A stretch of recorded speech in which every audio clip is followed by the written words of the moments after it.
And a lot of times we view help as a weakness. Oh, Mm. we are weak if we ask for help. But what would it look like if we shifted our approach on what help is? Because studies show that when we help somebody, we get a boost of dopamine, which is it's a happiness chemical within our brain. It's very fulfilling to help other people. So what would it look like if we shifted our mindset and said, by asking for help, we're not burdening somebody. We're giving them an opportunity to experience joy, happiness, and connection.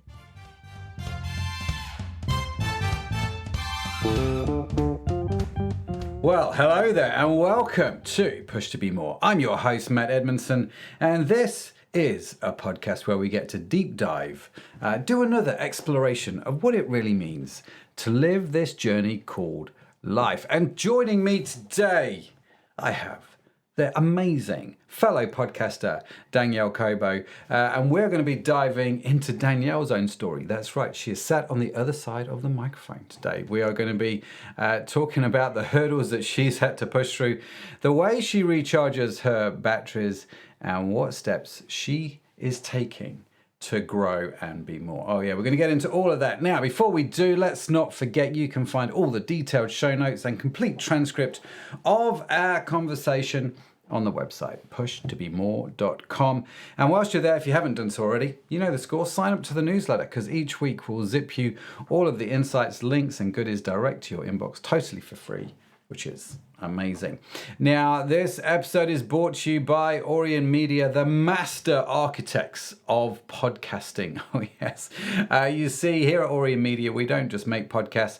We help you start something really special. We help you build a community and make meaningful connections. Stuff, really, that we should all be doing anyway in business. How do we do it? Well, imagine having a space where your voice doesn't just reach but resonates. Imagine turning conversations into connections, listeners into a community, and ideas into industry-shaking impacts. That's the power of podcasting that I've personally experienced. But here's a catch. Podcasting isn't always smooth sailing. Oh no, setting it up, dealing with tech issues, rebranding. Danielle has left me. Figuring out distribution, strategizing. These can all be tough. But what if you could focus on what you love, connecting with your audience, and leave the rest to the experts? Well, that's where Orion Media comes into play. They're not just a company. They're your partners, your guides in this podcasting journey. From conception to growth, they're with you every step of the way, turning you from a podcasting novice into a podcasting genius. Oh, yes. Now, curious how to do all this? Well, find out more at orionmedia.com. That's AURION media.com. That is enough about the show sponsor. Let's talk about Danielle Cobo, the globe-trotting speaker and resilience guru who knows a thing or two about thriving in a fast-paced world. With over 15 years in the medical sales arena, not only did she lead her team to be the nation's #1 in sales amidst insane corporate chaos, but she's also the voice behind the hit Unstoppable Grit podcast and the brains behind the book of the same name. Oh, and did we mention she's also a 4-time National Sales Excellent Awardee? So, talk about unstoppable. Danielle, welcome to the show. Great to have you. How are we feeling today being on the other side of the microphone? I am feeling great. It is nice to be on the other side because as you were sharing those details of what it's like to produce a podcast, it is a lot of work. So it's nice to show up and be a guest. Yeah, it's funny, isn't it? I do a lot of podcasting. I obviously host my own shows, different shows, as we were talking about, but I get to guest on a lot of podcasts as well. And it's always a very different experience, isn't it, when you're not in the driving seat? It very much so is. It's kind of anticipation of what are they going to ask me versus when you're a host, you go in, kind of have an idea, you do the research on the guest, Mm. you look at their bio, you maybe watch some videos or listen to episodes, and then you come up with the questions. But as a guest, you're Hmm. anticipating. what are they going to ask? But also it's really nice because I don't have to do the back end of any of the production. So I'm very happy this morning, Yeah. as I've got a couple episodes I've got to produce. Yeah, absolutely. It's nice, isn't it? You just turn up and smile and talk, and Yep. I like both sides of the microphone. I'm not going to lie, but to be fair, it's just as easy for me this side. As I was saying, we have the team Ori Media. They just do all the production, which is a wonderful thing. I just get and sit and chat to people all day. It's Mhm. not a difficult job, is it really? So tell me about Unstoppable Grit. Let's talk about your podcast. So my podcast, Unstoppable Grit, is interviews different guests who have overcome adversity and difficult challenges within their life, trials and tribulations, and they share the steps that they took to overcome those challenges and how they developed grit, and particularly the mindset shifts, the strategies, and they share a practical advice with listeners on how they can develop grit because we're all going to experience hardships in our lives, Hmm. emotionally, physically, financially. And it's always good to hear that somebody else has been there who has done that and can hear some advice on how they got through it. I love hearing people's stories. And so that's what Yeah. inspired the podcast. I was going to say it's quite an interesting podcast to start. I mean, what is 3 years old now, isn't it? Your show from memory. Mhm. What was the catalyst? What made you go? I want to do a podcast about resilience. Originally started, I was in a corporate environment. I had a 6-month period in my life where my life completely flipped upside down.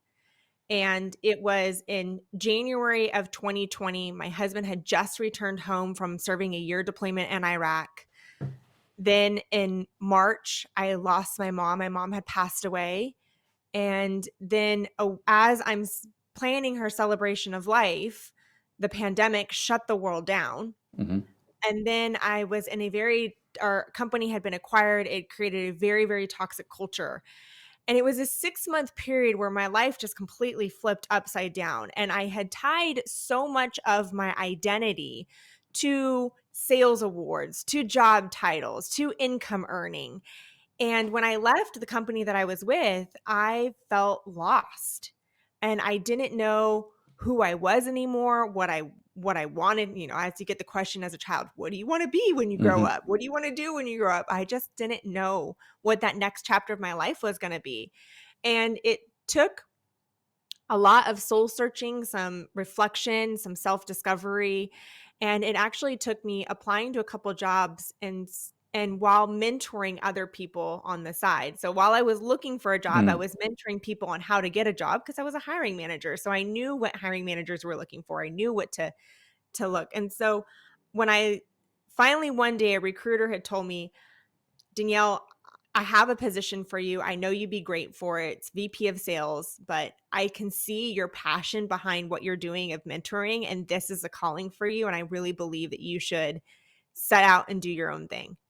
And I said, okay, I'm going to do this. And I started doing career coaching, and it sparked into I'm going to start a podcast called Dream Job with Danielle Cobo. And it's taken a lot of it's evolved a lot over the years. At first, Hmm. it was a podcast that I was really honing in and supporting women in the workforce. And then I had a lot of guys tuning in and they were saying, I know it's for women, but I really enjoy your podcast. So then I started opening up and have more male guests. And then as I started to write my book, Unstoppable Grit, I said, this is really the stories that I want to tell. I want Hmm. to I want to share stories of people who are high achieving professionals who have gone through trials and tribulations in their life and want to share their story and empower and inspire and motivate other people on how they can achieve the same success and really define success on their own terms because we all have our own definition of success. Mm. Wow. Well, I've got a lot of notes. There's a lot to get into on that. So before we do, though, let's start with ours. You have a podcast, Unstoppable Grit. Who's a guest that maybe they've been on the show, maybe they haven't, that's had a big influence on your life that past or present, that you'd really love to talk to or have talked to on the show? Okay, so past, if it could be anybody, I am a woman of faith, so I would love to interview Jesus. Okay. That would definitely be somebody I wanna interview because I've got a lot of questions. A lot of questions like many, Yeah. but I'm a believer. And then next to that would be I think Oprah's story is fascinating. Hmm. Her story of just being raised completely with nothing and has built this empire, but she's built an empire with the sole purpose of helping others. So she's very mission driven, purpose driven focus. And I love to hear those types of stories of people who are not only successful, but they're having this success because they're out in servitude towards others. Mm. Well, two great answers. Jesus is becoming quite popular, actually. A lot of people would like to talk to you. And Eric, I mean, you say you're a woman of faith, and it's we know that Jesus was a historical figure, Absolutely. and it's one of those where even if you're not a person of faith, I imagine he'd still be quite an interesting chap to talk to because either he was, what is he? I'm trying to remember what A C.S. prophet. Lewis said about Jesus. No, just C.S. Lewis, the guy that wrote the Chronicles of Narnia, he made this comment about Christ, didn't he? That either he was who he said he was, or the man was a complete lunatic. What he wasn't was a really nice guy. Because some of the claims that he made and some of the things that he did, not nice person, just a really nice sort of holy character guy over here. And I thought he's one of those figures from history where you go, I would just love to talk to him.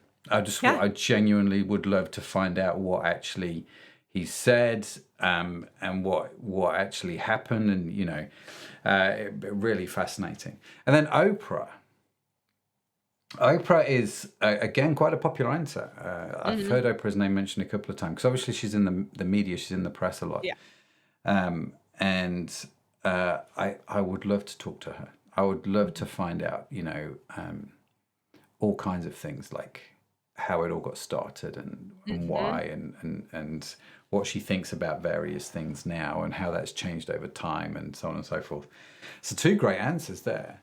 If I can ask, and I Mhm. appreciate I'm going to get into trouble asking this question, Danielle. Okay.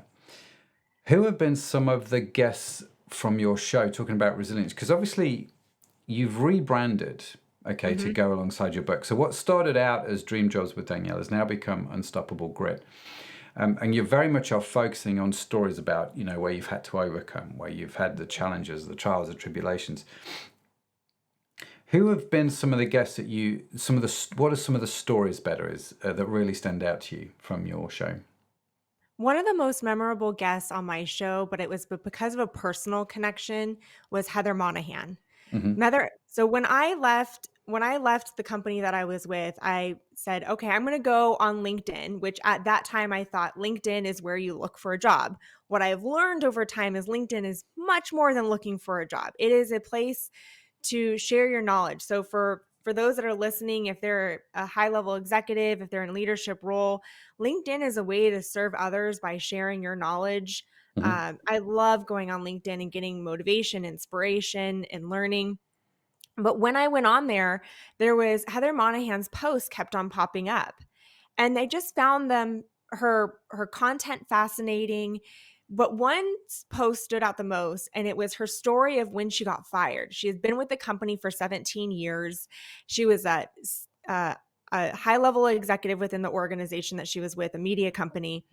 And she had flat out said, I got fired. And she told her story of how she got fired and how she reinvented herself and became a best-selling author and a keynote speaker. And I started to follow her content, and I was like, here is this woman who has spent such a successful career in corporate and has created this new life for herself. And it really was the inspiration as to me leaving corporate and starting Mm.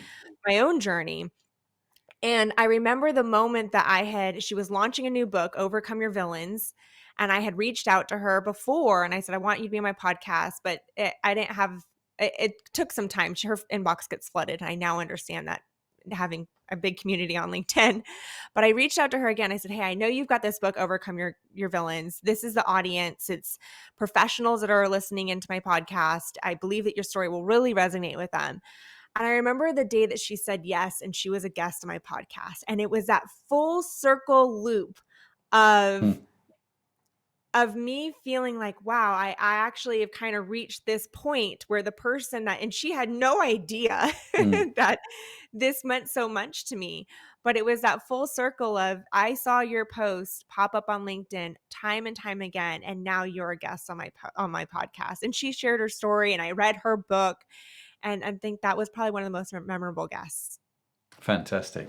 This is one of the things that I love about podcasting, Danielle, is the Mhm. fact that you can use it. It's a great excuse to contact people and just say, "Hey, come on my show," right?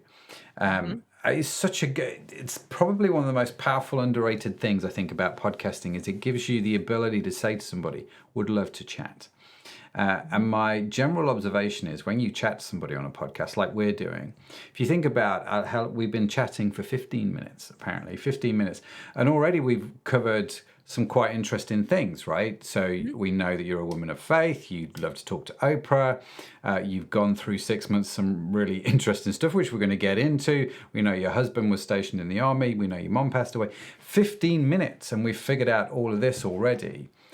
I always say to people, if we were down at the pub and we just caught up or we're on a train, chatting or sat next to each other on a plane, you don't get to this sort of stuff in 15 minutes, not like that. And so podcasting opens doors and the depth of conversation is unbelievable. And so, yeah, it's good to see, actually. I'll check out the Helen Monahan episode and listen into that. So, let's rewind then to before COVID. Your husband comes back. Your mum's passed away. So you yourself are having to go through something here. Some sort of big tests and big trials. What if I can turn the tables? Given that you ask about mindset shifts, what sort of mindset shifts did you have to have? I mean, what were some of the things that came and smacked you in the face, and you're kind of like, goodness, I need to deal with this. Yeah, I believe the biggest one was really uh, looking at. I think with the pandemic, a lot of us were put in a situation, we were at home, and it gave us an opportunity to take a pause for a second and be steady. Hmm. As a society, we are, and I know me myself, I am very much go go go go go. I'm a high achiever, just want to go after what I want. I've always been that way, kind of type A. And so when it was taking a step back and taking some time to pause and really sit down and going, am I happy? Am I happy where I'm at? Because Hmm. I just spent a year with my husband deployed for an entire year. I had 2-year-old twins while he was deployed, twin Oh boys, wow. which had more energy than a Yeah. squirrel on a triple espresso, these 2. I mean, it in the evening, it gets to the point where I'm building obstacle courses in my house just to burn out the remaining energy that's in these 2. And Sorry, I and shouldn't I laugh, but I no, fully it's appreciate what you're okay. going through. Yeah, yeah. I embrace it. So, and in addition, I was leading a team for a Fortune 500 company, and I was on the road every single week.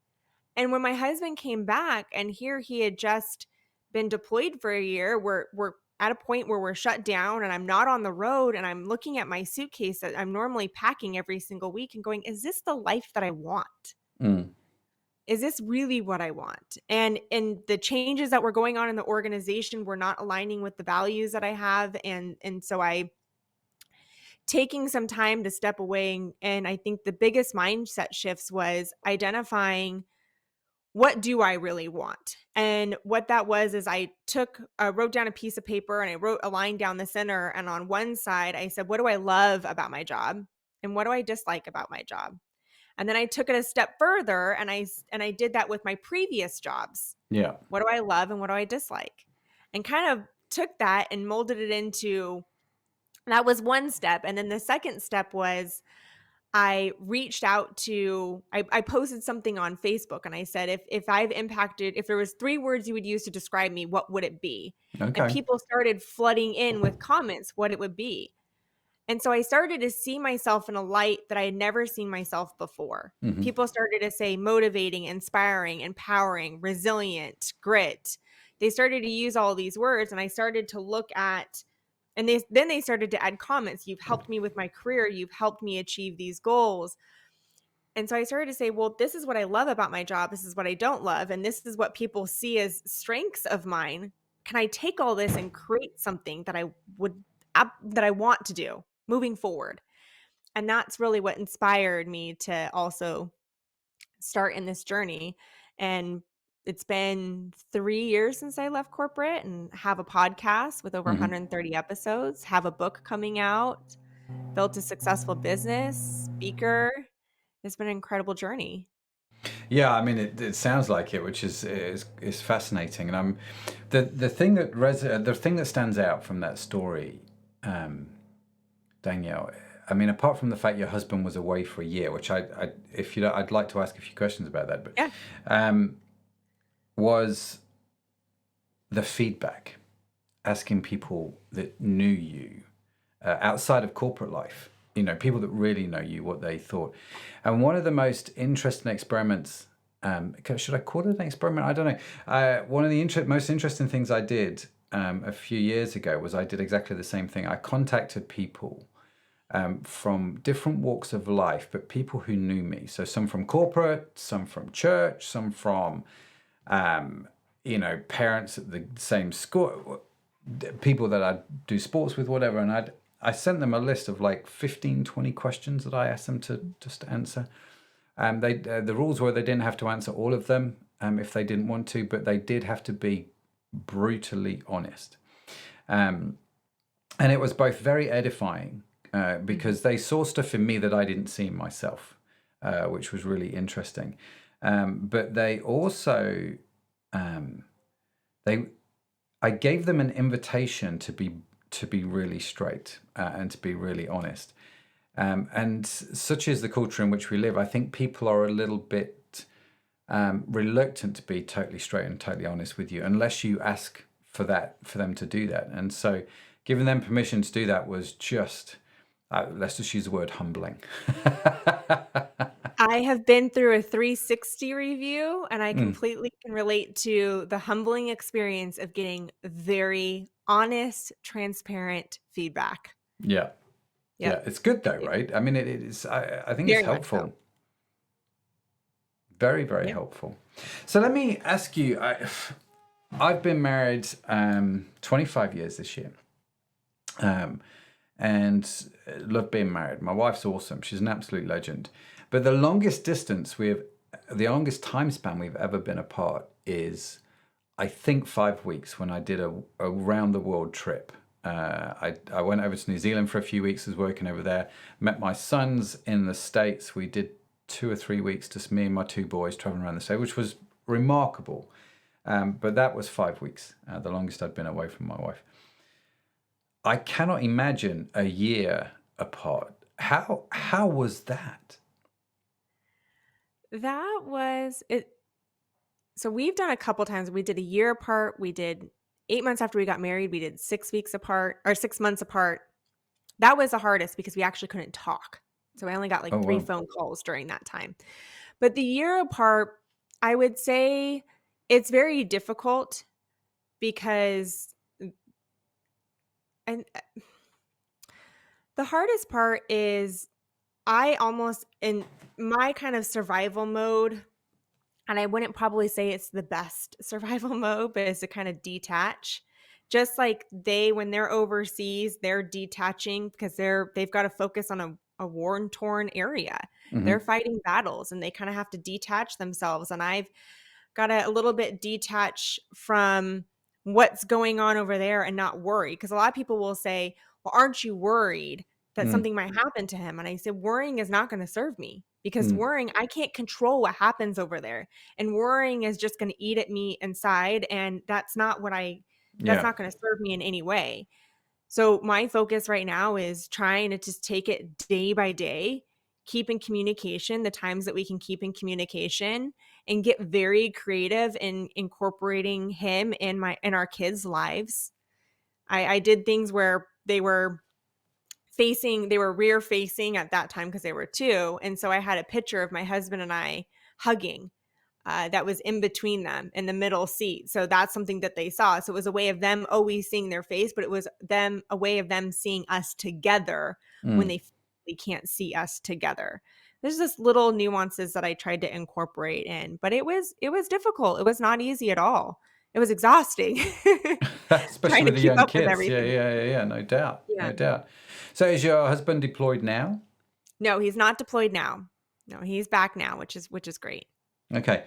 And so um, I was at a wedding yesterday, Danielle, that a young girl, Abby, beautiful girl.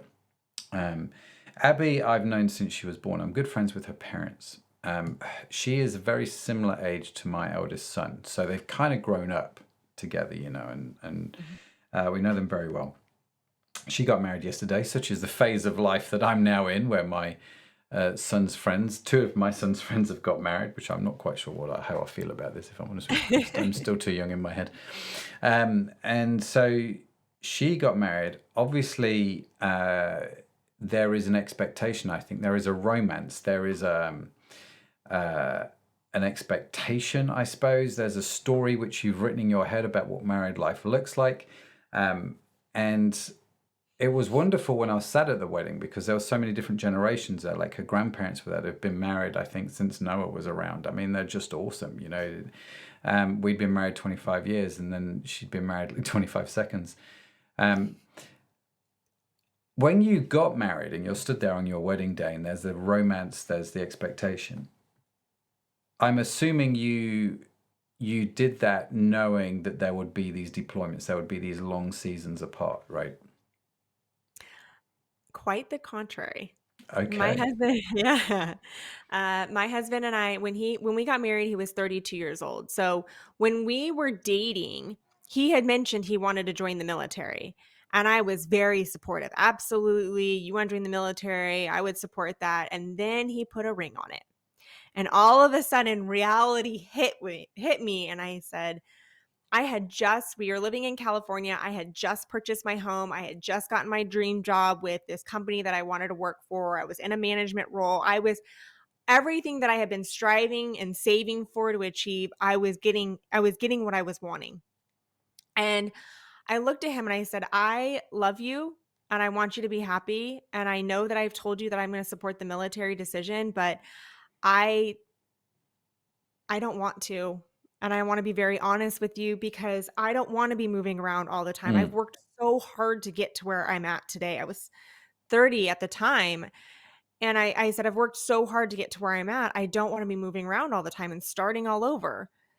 Maybe if I was in my early 20s. And I said, if you don't want to get married, I completely understand because I'm changing my positioning on this. And he thought about it and he's like, no, I really want to get married. And I understand. So then we get married, and I noticed that as we're married, he just doesn't seem happy. He was trying to chase the dollar versus chasing what really was fulfilling for him. hmm And I just started to see over time that he just wasn't happy. So I looked at him one day and I said, "You know what? Don't let my fears of the unknown hold you back from pursuing what you want to do." Um, Kind of a little background story for him. His father was an immigrant from Cuba, came over from Cuba to United States, lived in an orphanage, and lived the American dream. Became a Wow. very prominent general surgeon, very respected. And my husband wanted to give back to the country that had given his family everything.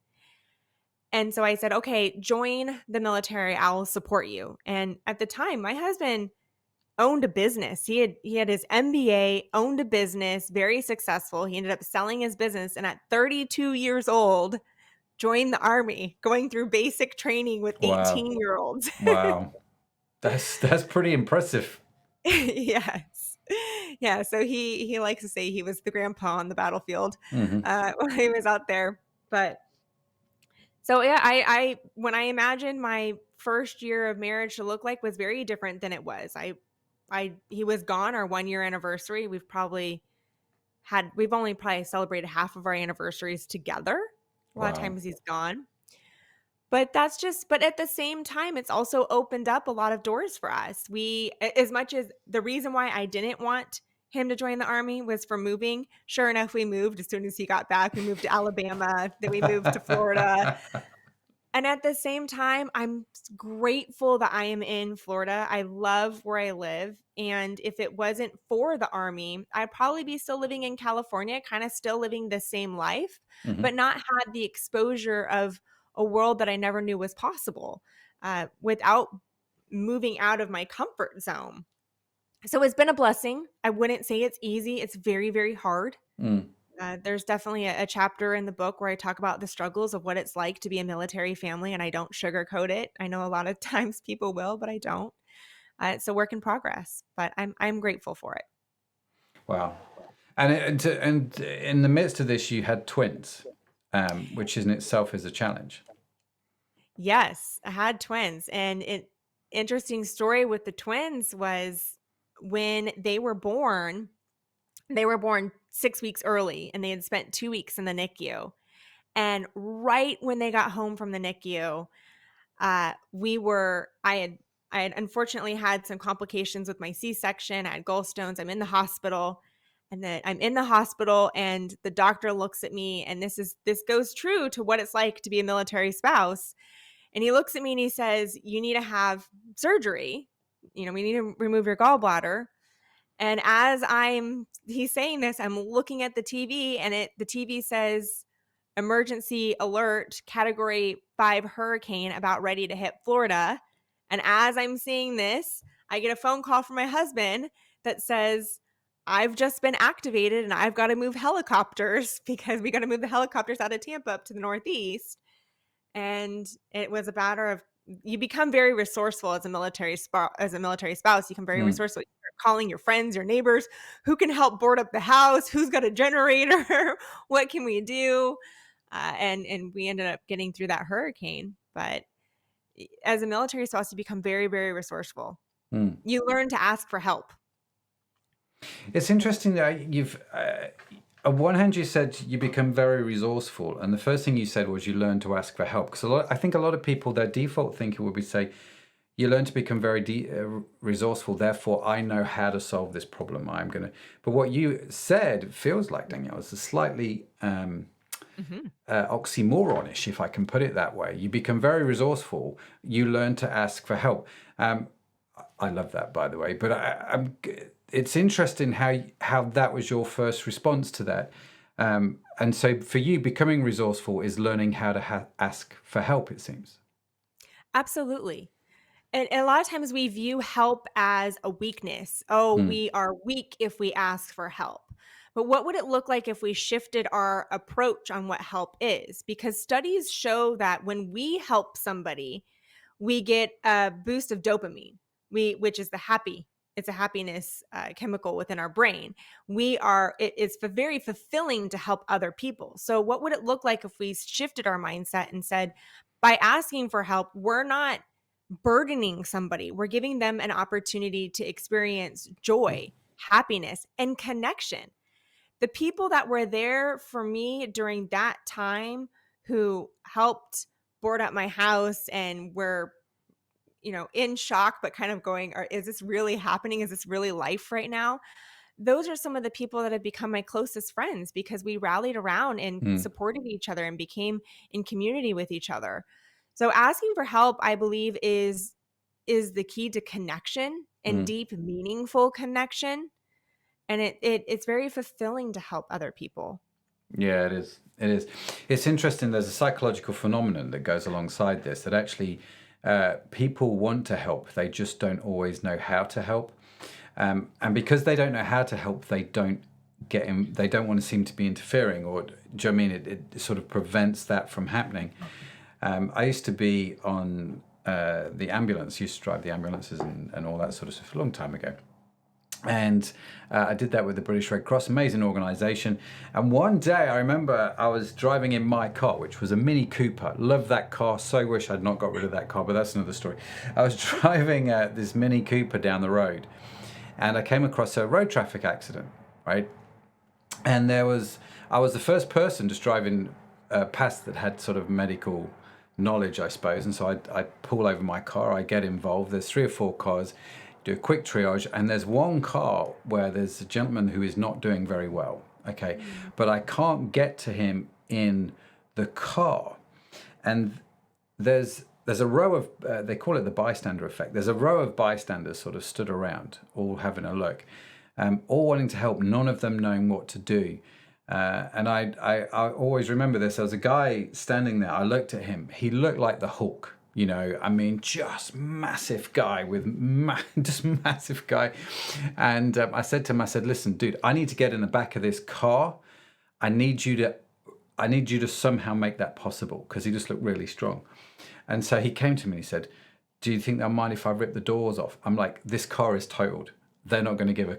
And it was just like, honestly, he just walks over to the car and he rips the door. I still, incredible what I saw and what I witnessed.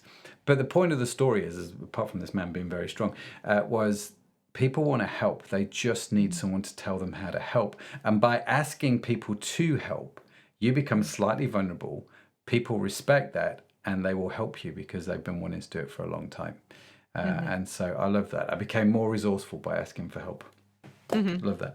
Let me ask you a question. You started off this segment, should I call it, this section, this little conversation, when you were at corporate. You asked yourself a question: "Am I happy?" And you started to, do your two columns. Are you happy now? I'm very happy now.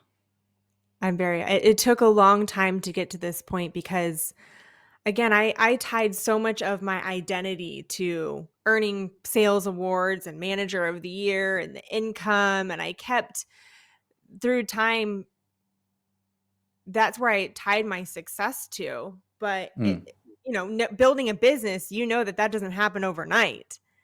And there's a lot of times where you're trying to make ends meet and trying to figure it out while you're building your business.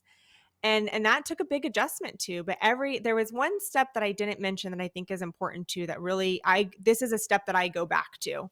And that is after I started to look at what am I happy? Where do I find fulfillment in of all the jobs that I've had? How do people describe me?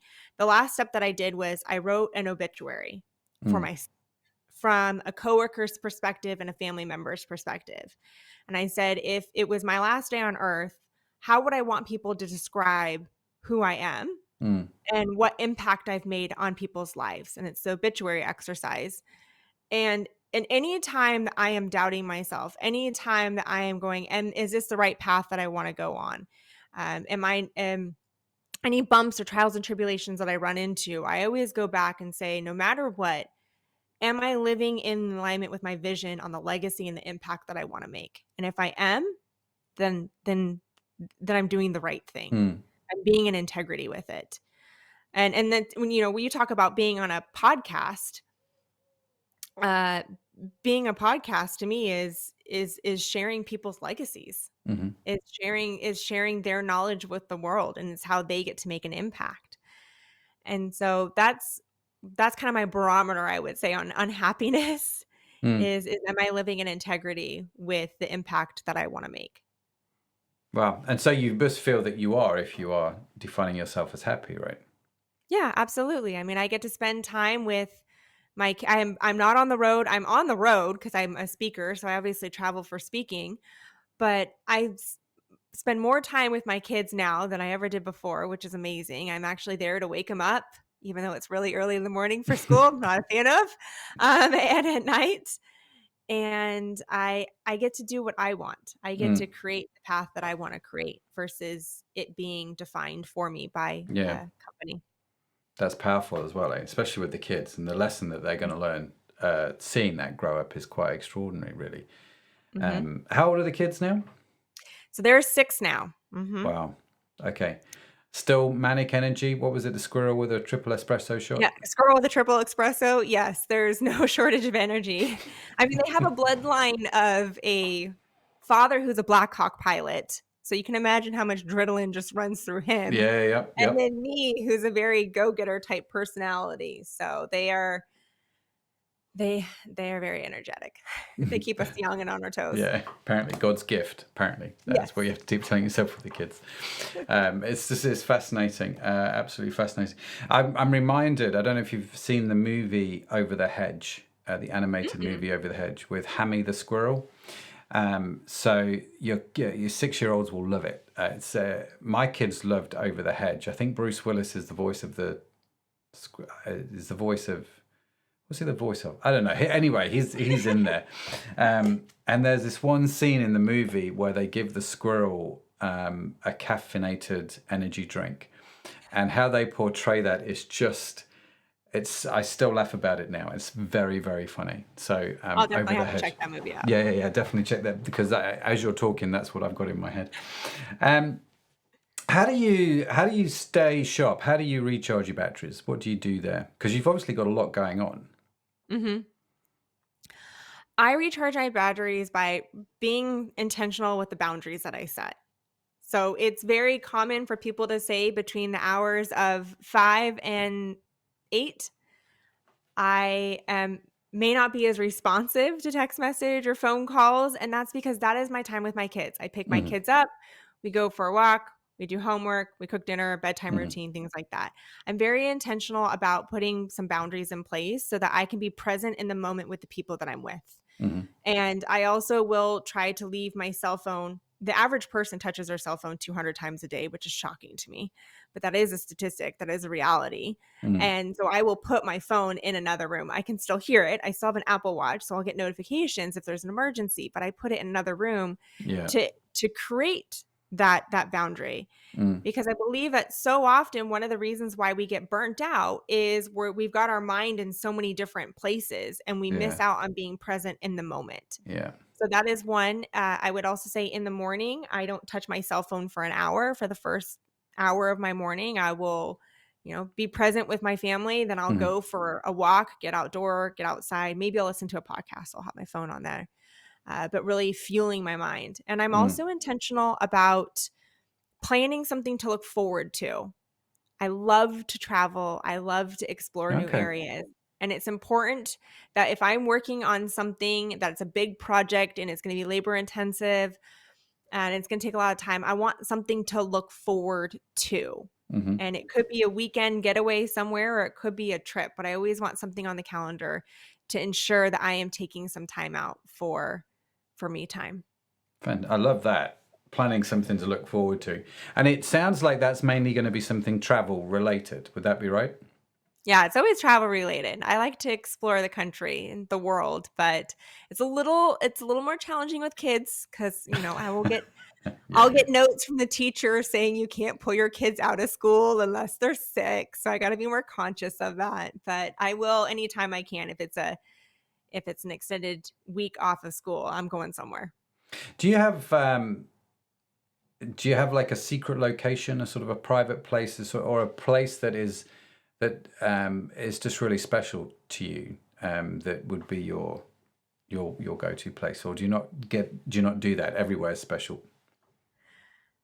Right now, I'm really enjoying Naples, Florida, because Okay. Naples, Florida is only a couple hours away. So it's somewhere I could drive easily, which means I Mm. don't have to be paying for four flights four seats on a flight. It's an easy drive. I can do it over a 3-day weekend. And to me, coming from California, I used to go to Palm Desert, Palm Springs all the time, Hmm. which is a beautiful area. But Naples is, my comparison is Naples is Palm Desert on the water. So Hmm. it kind of is a little taste of home for me, but it's near the water and it's drivable. So it's a good weekend getaway. Yeah, beautiful part of Florida as well, Naples. Also, um, just a great place to go visit. I'm not going to lie. Hmm. What does tomorrow look like, or the future? You talk about planning something to look forward to. I guess what are you looking forward to, and what are you intentionally growing into? What I'm looking forward to right now is the launch of my book. This was the first book that I've written, and that Yeah, comes well out done. February 21st. Yep. So that has been a labor of love because I knew that writing a book would be a lot of work. Hmm. I was pleasantly surprised, even more so than I thought. But a lot of time went into writing the book. So I'm really looking forward to all the year that I put into writing every single day and Hmm. sharing that message with the world and hopefully impacting lives in a positive way. So that's one area that I'm looking forward to. And I'm looking forward to just what's possible. Sometimes you don't even know what you don't know, Yeah. what could be out there. But I just envision myself continuing to hopefully make a positive impact people's lives through speaking and podcasting and the book and who else knows what's out there. Right. No, it sounds fantastic. And you've definitely got your brand now, haven't you? Your Unstoppable Grit, your book, you've rebranded the podcast. And it's a great title, actually. Loving it, loving it, loving it. So the book is now finished. It is Is that finished. correct? So So it is finished. what's the hold up between now and publishing? Now it's going through internal design. So there's the formatting and design of a book. There's so much that goes on behind writing a book. Yeah, I no, I know. should probably figure it out one day. Developmental editing and copywriting and proofreading. And then there's the internal design. So ensuring that anytime that it's the nuances when you Mm, have a page doesn't stop with a half sentence, that the sentence is complete before the next page, and the layouts, and there's some graphics in my book as well. When I talk about the dopamine loop, there's some different graphics and frameworks that are in there, because a lot of the book is it's more about a story, and then how do you apply it towards your mm, life. I want people to walk away going, wow, I have practical tips and tools that I can use to apply to my life, is the goal of the book, yeah, and how it's going to transform people's lives. And then it's going to go into pre-marketing, so pre-launch phase, where it's going to be all the marketing, and then the actual launch. fantastic, Hmm. fantastic. And resilience is such a great topic to share with the world, because I think it's one of the most needed topics to share with the world. Because it's one of those things I think people have forgotten about. You know, it's like, my life's not perfect, therefore, you know, it's not working. You come, well, I'm not entirely sure that's correct. Let's you know, think about this a little bit. So I'm looking forward to the book coming out. Pre-marketing, internal design, you know, willing, and all that sort of. Just, If I meet I, my deadlines on time, yes. brilliant. Like, Danielle, let's do the question box. Dun dun dun. This is where I have a card deck of random questions. I'm going to flick through them. You're going to tell me when to stop, and wherever we stop, that's the question we're going to go for. Stop. Okay. I feel I like I'm should doing a magic trick. something like that. I should definitely do like a poll on where people tell me to stop. Some people are very early, some people are very late, some people are in the, yeah, that's interesting. Anyway, what music has influenced your attitude to life? Mm. There is a song that I actually talk about in the book, and it's by Surfaces. Surfaces was a band that came out kind of during the pandemic, but Okay. in the song, I mean, it's a very I like uplifting music. I like to just be happy, so I like uplifting music. But in the song, he talks about how life is gonna sometimes knock us down, and it talks a lot about resilience and picking Mm. ourselves back up. So the Surfaces is definitely a band I enjoy listening to. Okay, The Surfaces. I will check out that song. I imagine it's on YouTube. Um, but it's interesting, isn't it? Because I look at that question, what music has influenced your attitude to life? And I would say that that's a very complex question to answer, Mhm. you know, in a lot of ways. So I could look at, for example, say church music, which would be that kind Uh-huh. of, you know, positive, life affirming sort of music, gospel music. You come out Mhm. very energized by it. But in terms of attitude, I would say when I was growing up, I grew up in a single home with my mum, and I listened to a lot of music because that's what we did back in the 80s. We bought, I don't know if you remember, the discs, you know, the not the Mhm. discs, the records. You know, vinyl was the thing back then, and cassette tapes, and we bought those, and there was a lot of songs that were just about life as the culture sort of understood it and interpreted it at the moment.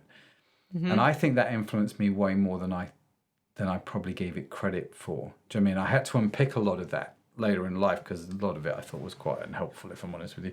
Yeah, it's fascinating question. I shall ponder that a little bit more. Hmm. Danielle, listen, it's been lovely chatting to you, and really enjoyed meeting you. Love your podcast. Looking forward to the book. If people want to connect, if they want to find out more about you, about the podcast, about the upcoming book, what's the best way to do that? Best way to contact is the Unstoppable Grit podcast with Danielle Cobo. So Spotify, Apple Podcast, and then I'm on all social media platforms, but majority I'm on LinkedIn. Okay. Under Danielle Cobb? Danielle Cobo, Cobo, sorry. Cobo. Yeah. Think of the Cobo. Cobos are think of the Cobos are going to Cabo. Okay, fair enough. Yeah, why not? It works. Brilliant. We will, of course, link to Danielle's info in the show notes as well, which, if you're subscribed to the newsletter, will be coming along for free to your inbox. They'll be winging their way to you. Danielle, listen, thank you so much for coming on the show. Genuinely lovely to meet you. Enjoyed the story. Good luck with the boys. It sounds like the twins. It sounds like you're gonna have some fun. Oh yes. And so I hope all that goes well. But thank you for coming on. Thank you. Wow, that's a wrap on another invigorating conversation, isn't it? A massive round of applause. Oh, sorry, Daniel, I have to do this. I'm learning my sound effects on the board. Yeah.